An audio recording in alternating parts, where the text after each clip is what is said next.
തനിക്ക് നേരെ വരുന്ന കല്ലുകൾ കൊണ്ട് കൊട്ടാരം പണിയുമെന്ന എഴുത്തുകാരി KR മീര. നോവൽ കലാച്ചിയുമായി ബന്ധപ്പെട്ട വിവാദങ്ങൾക്കിടെയാണ് KR മീരയുടെ പ്രതികരണം.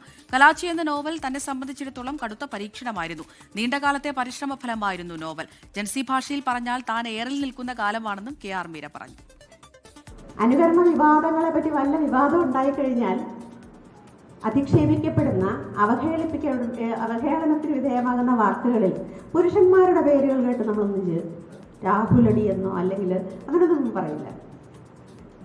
പക്ഷെ ദീപയടി എന്ന് പറയും. ദീപയടിയെ മീരയടി എന്ന് മാറ്റി പറഞ്ഞാൽ ഞാൻ സന്തോഷത്തോടെ സ്വീകരിക്കും. അവൾക്ക് ആ കറുത്ത ബാഡ്ജ് മാറ്റി എൻ്റെ നെറ്റിയിലൊട്ടിക്കോ, എൻ്റെ പുറത്തൊട്ടിക്കോ, എൻ്റെ നെഞ്ചിലൊട്ടിക്കോ, എനിക്കൊരു ഭയവുമില്ല.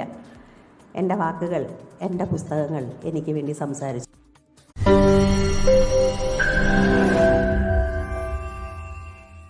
ലോകത്തെവിടെയായാലും ഏത് സമയത്തും 24 വാർത്തകളും ഓഗ്മെന്റഡ് റിയാലിറ്റി പാക്കേജുകളും എക്സ്പ്ലെയിനറുകളും വിശദമായി കാണാൻ ഞങ്ങളുടെ യൂട്യൂബ് ചാനൽ നിങ്ങൾക്ക് സബ്സ്ക്രൈബ് ചെയ്യാം.